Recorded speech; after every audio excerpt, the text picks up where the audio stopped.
محکمہ خزانہ کی طرف سے سیکٹری آئے تھے, انہوں نے ایشورنس دی, یہ ریکارڈ پہ ہے, یہ ہمارے پاس منٹس ہیں, انہوں نے ایشورنس دی کہ ہم اس لائن کو ڈیلیٹ کر دیں گے, آپ یہ بل پاس ہونے دیں. اس ایشورنس پہ بل پاس ہوا. اس کے باوجود میں یہ کہہ رہا ہوں حکومتی زیادتیوں کی انتہا ہے کہ اس کے باوجود جو بل قومی اسمبلی میں پیش ہوا اس میں وہ لائن موجود ہے کہ یہ آئندہ کے بعد ختم ہو جائے گا, وعدہ کرنے کے باوجود بھی.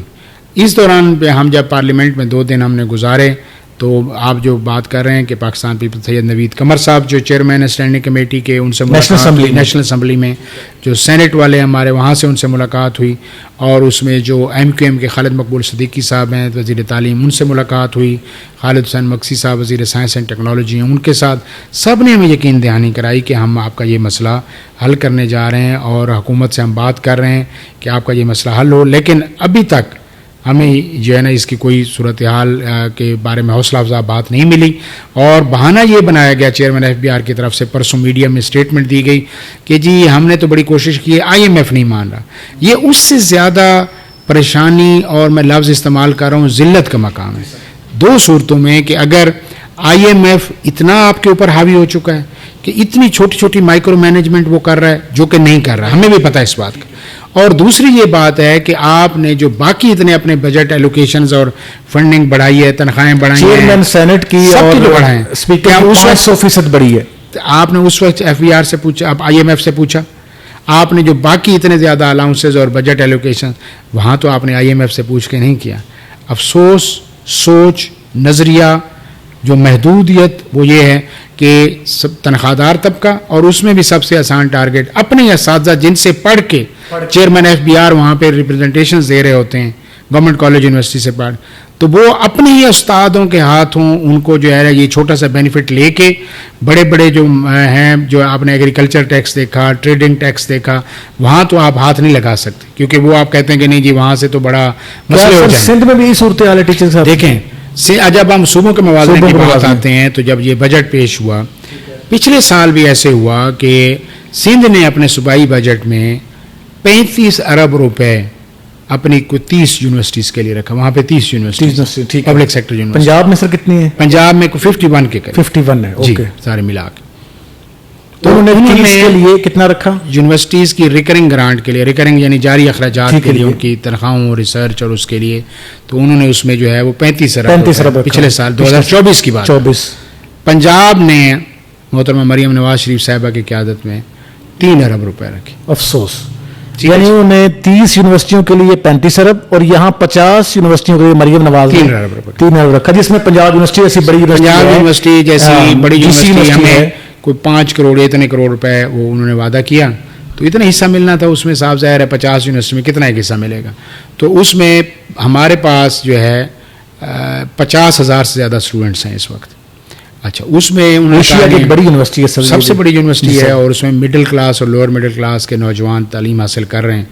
تو انہوں نے کہا جی ہم نے ہونہار اسکالرشپ دی ہیں, تو اس میں ہم نے بڑی یونیورسٹیز کو انسینٹیو دے دیا ہے. کئی بچوں کے ہم نے فیسیں, جب ہم نے چیک کیا تو 2,500 بچہ پچھلے سال, 2,500 بچہ وہ اس سال کریں گے, تو باقی 45,000 بچے کی جو اخراجات ہیں وہ یونیورسٹیز کہاں سے پوری کریں گی. اچھا, اس دوران تنخواہوں میں اتنا اضافہ ہوا ہے, اخراجات اتنے بڑھ چکے ہیں, ہر چیز کے مہنگائی کہاں چلی گئی ہے. لیکن آج 3 ارب روپے پنجاب کے لیے کتنے. اچھا, پھر اس سال جب آیا تو ہم نے بجٹ سے پہلے خطوط بھی لکھے, صوبائی وزیر تعلیم سے ملاقات بھی کی کہ برائے مہربانی آپ اس دفعہ جو ہے اپنے بجٹ کو اس تعداد میں صرف یہ نہ کریں کہ آپ تھوڑی سی چھلانگ لگا کے کہیں لے جی ہم نے اتنے بڑھا دیے, آپ کمپیریزن کے ساتھ جائیں, آپ جتنی ضرورت ہے اس کے مطابق. سر میں یہاں تھوڑی بات کاٹ رہا ہوں, وزیر تعلیم بہت متحرک نظر آتے ہیں, ہر دوسرے دن ایک موبائل فون پکڑتے ہیں, کسی کو دھمکی لگاتے ہیں کہ فلاں مسئلہ کیوں ہو گیا. انہوں نے کوئی انٹرسٹ نہیں لیا سارے معاملے میں. ان کے ساتھ ہماری ملاقات ہوئی, بجٹ سے پہلے بھی ملاقات ہوئی. انہوں نے ہم سے وعدہ کیا کہ ہم اس بجٹ جو ہے وہ بڑھا رہے ہیں. ہم پر امید تھے, اور ہم نے اس وقت ان کو سندھ کا بجٹ آ چکا تھا 3.5 ٹریلین کا, اور اس دفعہ انہوں نے 42 ارب روپیہ رکھا ہے, جس میں یونیورسٹیز کی ہمارے پاس جب تفصیل آئی تو ہم حیران ہو گئے. کراچی یونیورسٹی جو ان کی سب سے بڑی یونیورسٹی ہے, 45,000 اسٹوڈنٹس ہیں, 3.5 ارب روپے کا بجٹ انہوں نے کراچی یونیورسٹی کو دیا. یونیورسٹی آف سندھ جام شورو جو دوسری بڑی یونیورسٹی ہے ان کو انہوں نے 3.25 ارب روپے کا بجٹ دیا. وہاں پہ کوئی ایسی یونیورسٹی نہیں تھی جس کو انہوں نے 1.5 سے 2 ارب سے 2 ارب کم دیا ہو ریکرنگ گرانٹ. اور یہاں صورتحال یہاں پہ صورتحال یہ ہے کہ جب ہمیں کہا گیا کہ ہم نے اتنے 100% اضافہ کیا ہے تو 3 ارب سے 18 ارب پر ان کی بریک لگ گئی. ان کا یہ خیال ہے کہ اس کو 3 کو وہ کہتے ہیں اتنے گنا اضافہ کر دیا ہے تو یہ بہت بڑا اضافہ ہے. جبکہ دوسری طرف صورتحال یہی ہے, میں نے آپ کو بتایا کہ پنجاب یونیورسٹی جس میں آج ہم یہ بات کر رہے ہیں اس کو 78 کروڑ روپے دیے گئے, صرف 78 کروڑ روپے, جبکہ سندھ میں 3 ارب دیا گیا, 3.5 ارب 3.5 ارب روپے 3.5 ارب دیا گیا. اس سے کم تھوڑی سی یونیورسٹی ہے. اچھا, اس دوران آپ دیکھیں کہ ہم کیا نیشنل سروس کر رہے ہیں, کس طریقے سے کن حالات میں ہم یہ سروائیو کر رہے ہیں. ہمارے اساتذہ کرام کے پاس تنخواہوں کے پیسے نہیں ہیں. آپ جو الاؤنس جو تنخواہوں میں اضافے کا اعلان تو کر دیتے ہیں, اتنا اکارڈنگلی بجٹ نہیں دیتے, تو یونیورسٹیز کہاں جائیں. اس کا لامحالہ نتیجہ یہ ہوتا ہے کہ آپ یونیورسٹیز کی جب فیسیں بڑھتی ہیں آپ کہتے ہیں فیسیں بھی نہ بڑھائیں, کمرشلائزیشن ہے وہ کہتے ہیں وہ بھی نہ کریں. تو آپ یہ بتائیں کہ ہر طریقے سے آپ پھر ایک بز ورڈ ہوتا ہے, میں اس کی طرف بھی آپ کی توجہ دلانا چاہتا ہوں. لوگ بڑی شوق سے بات کرتے ہیں, ہو سکتا ہے آپ خود ہی بات کر لیں تو میں پہلے ہی بات کہ جی ایکڈیمیا انڈسٹری لنکیج کیوں نہیں ہوتا اور اس طریقے سے. یہ سر ہم نے 2 سال, میں خود ان ڈیلیگیشن میں شامل تھا جس نے لاہور چیمبر آف کامرس کے ساتھ بڑی ڈیٹیلز میٹنگ کی, اور آپ حیران ہوں گے کہ ان انڈسٹریز کے انڈسٹریل جو تھے اونرز, تو انہوں نے کہا کہ ہم تو خود اپنے سروائیول کی جنگ لڑ رہے ہیں. بجلی کے بل اتنے مہنگے ہو چکے ہیں, باقی ٹیکسز کی بھرمار, اور جو ایف بی آر کا رویہ ہے, جیسے ابھی بھی ایف بی آر کو انہوں نے اریسٹ کی پاورز دے دی, اور جو ایک انوائرمنٹ ہے تو یہاں پہ تو ہم اپنی انویسٹمنٹ کرنے اپنا فائدہ سوچ لیے صاحب. کل جس طرح 5 کروڑ سے کم ایف بی آر گرفتار نہیں کر سکتے, وہ یہی ہونا احتجاج ہوا نا جب وہاں پہ. تو میں نے کہا کہ وہ سنتے بھی ہیں کرتے بھی ہیں. ٹیچنگ کمیونٹی اور تعلیم کے معیار پہ انہوں نے آنکھیں بھی بند کی ہوئی ہیں, کان بھی بند کیے. میں سر پھر وہی سے سوال پہ آتا ہوں, ایچ ای سی اور جامعات کے آپس میں جو کلیش ہیں, کیا اس کی بہتری کی کوئی گنجائش نہیں ہے؟ اس کی بہتری کی گنجائش بالکل موجود ہے. میں سمجھتا ہوں کہ آپ کو کیا لگ رہا ہے کہاں دیکھیں بہتری ہونی چاہیے؟ اس میں یہ ہے کہ اگر 18ویں ترمیم کے بعد صوبے کے پاس جس طرح زیادہ اختیارات ہیں تعلیم کے حوالے سے, بجٹ ایلوکیشن اگر ہو جائے وہاں پہ, تو اس میں سمجھتا ہوں کہ ایچ ای سی کے پورے پاس جو بنیادی یہ فنڈنگ کے حوالے سے جو ہے, جب وہ کم ہو جائے گی تو وہاں پہ معاملات بہت بہتر ہو جائیں گے. 2 صوبوں میں صوبائی ہائر ایجوکیشن کمیشن ہے ہی نہیں, کے پی کے اور بلوچستان میں پی ایچ ای سی ہیں نہیں, پنجاب میں اور سندھ میں اگر ہیں تو یہاں پہ ان کے پاس کوئی اٹانومی نہیں ہے. اور اس سے کیا ہو رہا ہے کہ فیڈرل ایچ ای سی کے ذریعے جب چیزیں چلائی جاتی ہیں تو صاف ظاہر ہے کہ ان میں وہ بہتری نہیں ہوتی جو بہتری اگر صوبائی لیول پہ چیزوں کو مینیج کیا جائے تو اگر ہو تو وہ زیادہ بہتر طریقے سے. سر یہ آپ 4 صوبوں میں اگر آپ دیکھیں, آپ ظاہر ملک بھر کی جامعات کے سٹاف, اکیڈمک سٹاف کے چیئرمین مرکزی صدر رہے, آپ کو کیا لگ رہا ہے کس صوبے میں جو یونیورسٹیز کا کام ہے وہ زیادہ بہتر جا رہا ہے, فیکلٹی بہتر ہے یا سیٹ اپ بہتر ہے؟ پنجاب کا کمپیریزن اگر کرتے ہیں, ذرا پورے ملک کے اساتذہ سے رابطے میں ہے نا, دیکھیں زیادہ مسائل کہاں پہ ہیں؟ مسائل اس وقت بلوچستان اور کے پی کے میں بہت زیادہ مسائل ہیں, سب سے زیادہ مسائل ہیں. ان کے اوورال بجٹ بھی صاف ظاہر محدود ہے, اور وہاں پہ ایک اوورال انوائرمنٹ بھی اس طریقے سے زیادہ شدت کے ساتھ ہے. لیکن میں سمجھتا ہوں کہ پنجاب کے اوپر ذمہ داری اس وجہ سے کہ سب سے بڑا صوبہ, N F C national finance commission award میں سب سے زیادہ حصہ, آبادی کے لحاظ سے سب سے بڑا صوبہ, وسائل کے لحاظ سے سب سے بڑا صوبہ, تو اس کو لیڈ کرنا چاہیے تھا. افسوس یہ ہے کہ میڈم مریم نواز شریف صاحبہ جہاں بہت اچھے پروجیکٹ بھی کر رہی ہیں, ہم ان کا اپریشیٹ کرتے ہیں, اس طرف ان کی توجہ ابھی تک نہیں آئی کہ پبلک سیکٹر یونیورسٹیز کو ہونہار اسکالرشپ, لیپ ٹاپس بھی چاہیے, نوجوانوں کو چاہیے, لیکن جن نوجوانوں کی تربیت آپ نے جن یونیورسٹیز میں کروانی ہے ان یونیورسٹیز کو اگر آپ بالکل برڈن سمجھیں گی, ان اساتذہ کو آپ بالکل ایسے چھوڑ دیں گی, تو آپ کی یہ جو ساری پالیسیز ہیں یہ وہ رزلٹ نہ دے سکیں گی جو آپ چاہ رہے ہیں.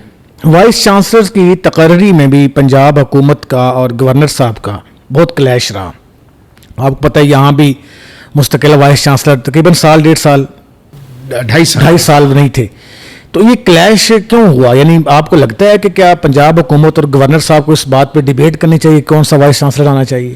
جی نہیں, بالکل نہیں ہونی چاہیے تھی, اور یہ جو ہوا یہ افسوسناک ہوا. اس وقت بھی ہم نے آواز بھی بلند کی. 2.5 سالوں میں کتنا نقصان ہوا یونیورسٹی کا وائس چانسلر نہ ہونے کی وجہ سے. ایڈ ہاکزم کسی بھی ادارے کو تباہ کر دیتا ہے. جب آپ کے 2 سال 2.5 سال نہ آپ کی فائنانس کی پالیسیز مستقل بنیادوں پر آپ ابھی بھی کئی کر سکتے ہیں. نہیں, اس وقت میجورٹی یونیورسٹیز میں آ چکے ہیں وائس چانسلر. یہ ایک بالکل ہم اس بات کو اپریشیٹ کرتے ہیں کہ پچھلے سال جب 25 یونیورسٹیز میں وی سیز نہیں تھے تو اس وقت اکثریت میں آلموسٹ آ چکے ہیں وائس چانسلرس. اور ہم یہی ہے نا کہ اس دفعہ تو ہم امید کر رہے تھے کہ بجٹ ایلوکیشن بھی آئے گی تو چیزیں بہتری کی طرف جائیں گی, لیکن بجٹ ایلوکیشن میں سب سے بنیادی ضرورت وائس چانسلر نے کس طرح کام کرنا ہے. بجٹ ہوگا تو کام کرے گا. تو وہاں پہ ایڈہاکزم کی وجہ سے بہت نقصان ہوا, اور اسے نہ ہی فائنینشیل, نہ ہی اکیڈیمک, نہ ہی ایڈمنسٹریٹو جو پالیسیز ہیں ان کا تسلسل بھی نہ ہو سکا, ان کی وہ پالیسی بن نہیں سکی. اس سے طلباء کا نقصان ہوا, اداروں کا نقصان ہوا, بہت زیادہ میں سمجھتا ہوں نقصان. اور یہ آپس میں جو چپکلش تھی اس نے اس پورے جو ایک ہائرنگ کا ایک جو پروسیس تھا اس کے اوپر سوالات اٹھائے, اس کے اوپر بہت بے چینی اور جو انسرٹینٹی کو اضافہ کیا جو صوبے کے اتنے ہائیسٹ آفیسز میں ہونا نہیں چاہیے تھا. Second last question, Punjab university میں بہت بڑا ایشو اس وقت ہاسٹل کا چل رہا ہے, اور ایک مذہبی تنظیم کے ساتھ معاملات بڑے خراب ہوئے, معاملہ احتجاج تک چلا. آپ اس کو کیسے دیکھتے ہیں؟ جی, میں اس کو اس طرح دیکھتا ہوں کہ یہ یونیورسٹی کے جو ہاسٹلز ہیں نا, یہ اسٹوڈنٹس کے لیے ہیں جو وہاں پہ ریگولر پڑھتے ہیں. اور ہمیشہ سے یونیورسٹی کی پالیسی یہ رہی ہے کہ یہ مارننگ کے جو بچے ہوتے تھے جن کو میرٹ میں بھی زیادہ ہوتے تھے, اور ہاسٹل میں صاف ظاہر محدود سیٹیں ہوتی ہیں تو ان کو دیا جاتا تھا. گزشتہ کئی عرصے سے, خاص کر یہ جو پچھلے 4-5 سال سے, اور یہ جو ایڈہاک پیریڈ تھا اس دوران بھی یہاں پہ حالات بہت ہی زیادہ دیگرگوں ہو گئے کہ مارننگ کے جو بچے جن کی لیگل الاٹمنٹ تھی ان کو ہاسٹل میں جگہ نہیں ملتی تھی, اور جو غیر قانونی اور ایوننگ کے جو اسٹوڈنٹس, ایون باہر کے آؤٹ سائڈرز جو تھے وہ رہنا شروع ہو گئے, جس سے زیادہ بہت ہی معاملات سیکورٹی کے اور منشیات کے حوالے سے بہت زیادہ شکایات, اور بہت ہی زیادہ ایک دیگرگوں صورتحال سامنے جب آئی تو جب یہ موجودہ وائس چانسلر تشریف لائے تو ایک میٹنگ ہوئی, وہاں پہ یہ طے ہوا کہ اس میں جو ہے ان چیزوں کو بہتر کیا جائے.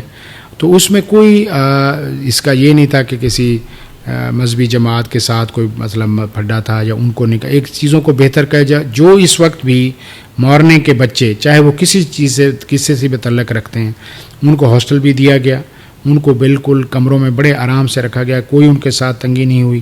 ہاں یہ ہوا کہ ہاسٹل کی انٹری پہ, یونیورسٹی کی انٹری گیٹ پہ سیکورٹی چیکنگ ہوئی, جو کسی بھی حوالے سے آپ اعتراض نہیں کر سکتے کیونکہ کوئی بھی پہلے کوئی روک ٹوک نہیں تھی. جو بھی آ رہا تھا, کوئی بھی آ رہا تھا, کوئی پوچھنے والا نہیں تھا, اور ایک بالکل ایسے بنا ہوا تھا کہ آپ انکنٹرولڈ ایریا تھا. تو صرف یہی ہوا ہے کہ رٹ وہاں پہ بحال کی, اور جو ریگولر اسٹوڈنٹس ہیں ان کو پوری سہولت دی گئی. ابھی ہاسٹل یونیورسٹیز کے بند کیے گئے تاکہ ان میں مینٹیننس کا کام ہو, ان میں مزید سہولیات کا اضافہ ہو, اور اس کے بعد چیزوں کو بہتر کر کے ڈسپلن کے ساتھ چیزوں کو. پنجاب یونیورسٹی میں ہر دوسرے تیسرے مہینے مختلف جو صوبے کے لوگ ہیں ان کے آپس میں لڑائی جھگڑے بہت ہوتے ہیں. مختلف تنظیمیں جو ہیں, کسی کا KPK سے تعلق ہے, کسی کا بلوچستان سے, کوئی پنجاب سے, کوئی دیگر صوبوں سے, اس کو کنٹرول کرنے کے لیے کوئی ایسی ایکشن کمیٹی قائم ہوئی ہے؟ جی ہاں, کیونکہ بہت خطرناک صورتحال بن گئی تھی. ٹھیک ہے, اب آپ اگر پچھلے 4-5 مہینوں کے اگر آپ ڈیٹا دیکھیں تو آپ کو کوئی ایسا کلیش نظر نہیں آئے گا. اس کی بنیادی وجہ یہی ہے کہ فوراً آتے ہوئے ڈسپلنری کمیٹی یونیورسٹیز کا ایک میکانزم موجود تھا, اس کو فوراً ایکٹیویٹ کیا گیا, اور اس کے ذریعے بہت زیادہ ایسے جو کافی سارے نوجوان بچے جو ان طرح کی کسی سرگرمی میں ملوث تھے ان کو باقاعدہ سزائیں دی گئیں, رسٹیکیٹ کیا گیا, ان کے والدین کو بلایا گیا, اور اگر کسی بچے نے وعدہ کر لیا کہ وہ باقاعدہ اچھا بچہ اگر بن کے رہے گا تو اس کو موقع بھی دیا گیا. لیکن قانون کی عملداری میں جو آپ نے بات کی ہے اضافہ کیا گیا, جس کا نتیجہ یہ ہے کہ جب ایک تعلیمی ادارے میں اگر ڈسپلن نہ ہو, اگر اس میں قانون پر عملداری نہ ہو, تو آپ بتائیں کہ اس نوجوانوں کو جب ہم معاشرے میں بھیجیں گے جو خود قانون کی خلاف ورزی کر رہے ہوں, تو انہوں نے جب معاشرے میں جانا ہے تو وہ کس طرح کے شہری بن کے جائیں گے. تو تعلیمی ادارے تربیت بھی کرتے ہیں, اور یہ سمجھتا ہوں کہ یہ جو اب سلسلہ چلا ہے تو امید ہم کیے سکتے ہیں کہ انشاءاللہ بچوں کی تربیت بھی, اور یہ ہمارے بچے ہیں. سر, ابھی پروگرام کے آخر میں چاہتا ہوں کہ آپ جو آپ کا اس وقت احتجاج بھی چل رہا ہے, آج پنجاب اسمبلی کے سامنے بھی بہت بڑا احتجاج ہے,